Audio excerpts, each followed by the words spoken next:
C'est l'invité d'Eva Soto. Il s'agit de Delphine Jouenne, auteure de Démostalgie, de la rupture du citoyen avec le politique. C'est son livre paru aux éditions Anderby. Delphine Jouenne, bonjour. Bonjour Eva. Merci d'avoir accepté l'invitation de Radio J. Alors, Démostalgie, effectivement, c'est le nom de votre ouvrage. D'ailleurs, je le montre, voilà, paru aux éditions Anderby. De la rupture du citoyen avec le politique. Démostalgie, c'est démocratie, mais dans ce mot, il y a aussi nostalgie. Alors, nostalgie de quoi ? Alors, il n'y a pas tout à fait nostalgie. En fait, il y a démos, donc le peuple en grec, et il y a algos qui est la douleur. Donc, c'est finalement un mot qui a été construit pour pouvoir qualifier la douleur et la tristesse qu'on peut ressentir aujourd'hui par rapport à la situation politique. Voilà. Vous débutez votre livre par ce constat, le dialogue est rompu car la confiance n'est plus. Ce pourrait être aussi le résumé de la crise de la réforme des retraites qu'on vient de traverser. Alors, qu'est-ce qu'elle nous dit, cette crise, sur l'état de la société qui rejoint un peu le constat que vous faites dans votre ouvrage ? On se rend compte qu'il y a une vraie rupture de dialogue entre les citoyens et le politique, qu'on a de plus en plus de mal finalement à comprendre les différents projets de loi. On le voit sur la retraite. On a parfois l'impression d'être peut-être moins entendu et ça crée des situations où chacun est persuadé de son bien fondé et de sa sincérité, avec des oppositions qui sont quand même extrêmement marquées.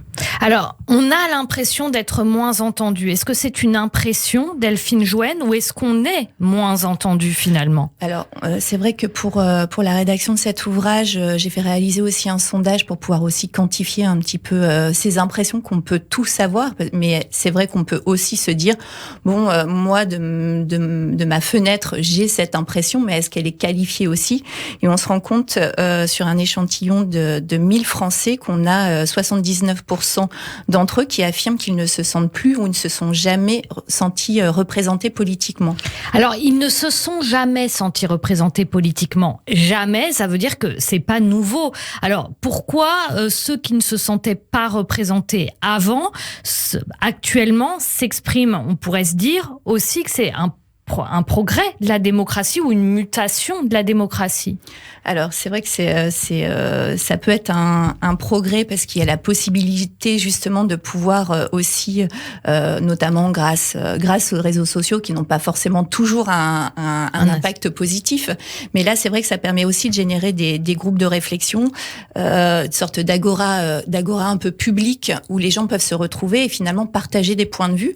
Mais en partageant des points de vue, ils s'auto-alimentent aussi dans les convictions qu'ils peuvent avoir naturellement. Ce qui fait qu'en fait, ils n'ont pas forcément d'avis contraire, étant donné que notamment l'intelligence artificielle va pousser finalement des contenus qui nous intéressent parce que c'est une sélection qui a été prédéterminée par nous. Donc en fait, on s'auto-alimente dans nos propres convictions avec peu de recul sur ce qu'on peut penser. Ce qui alimente les biais de confirmation, c'est ça que vous voulez dire ? Exactement. C'est vrai qu'on se rend compte, on l'a vu surtout et ça a été bien expliqué notamment au moment de la crise de la Covid, où finalement les personnes qui étaient contre le vaccin s'auto-alimentaient dans leur choix et dans leurs décisions, avec une communauté qui devenait de plus en plus forte, mais qui s'auto-alimentait sans avoir, je pense, mais en étant sincère, parce que je ne remets pas en cause la sincérité, mais sans forcément se rendre compte des impacts aussi que pouvait avoir leur choix,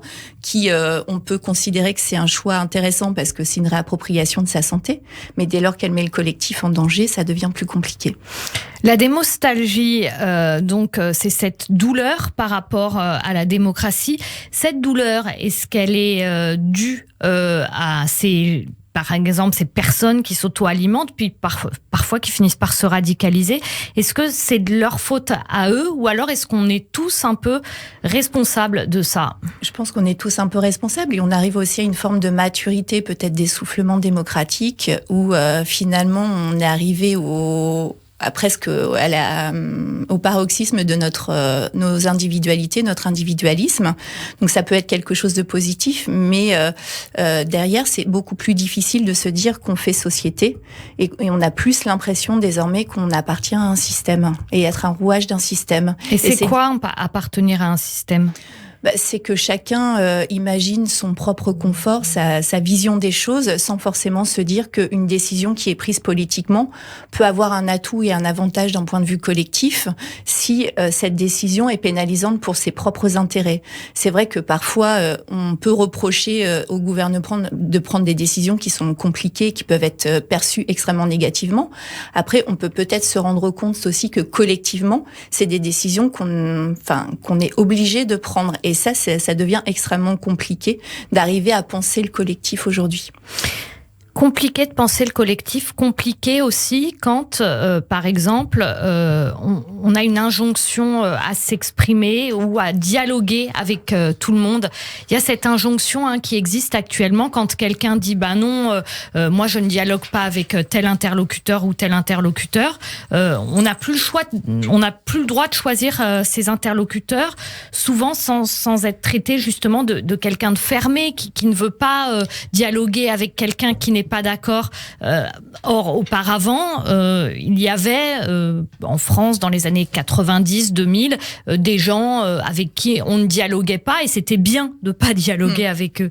C'est vrai que c'est extrêmement compliqué de se dire qu'aujourd'hui, notamment avec l'impact des réseaux sociaux, on a un contenu qui est extrêmement chargé émotionnellement, qui est extrêmement polarisé. Et c'est vrai qu'on se sent obligé d'aller dans certaines émissions, d'aller dialoguer avec certaines personnes, là où finalement, avant, on pouvait être beaucoup plus ferme sur nos positions et se dire que ça n'avait pas forcément un intérêt et c'était totalement assumé. Aujourd'hui, il y a cette forme d'injonction de devoir finalement dialoguer, mais est-ce vraiment un dialogue ? Parce que pour pouvoir dialoguer, il faut être deux. Il faut aussi être en mesure d'être entendu et d'être écouté.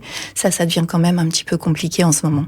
Vous qui êtes experte en sémiologie, quand vous voyez ce type de dialogue ou de débat à la télé qui tient plus du clash, qu'est-ce que ça vous inspire sur le monde dans lequel on vit ? Et sur là où on va en termes de débat en France. Alors ça me paraît extrêmement compliqué. Alors après, l'objectif n'est pas d'être pessimiste, au contraire, c'est aussi d'essayer de se dire il faut en prendre conscience pour pouvoir sortir et trouver des solutions collectivement si c'est encore possible.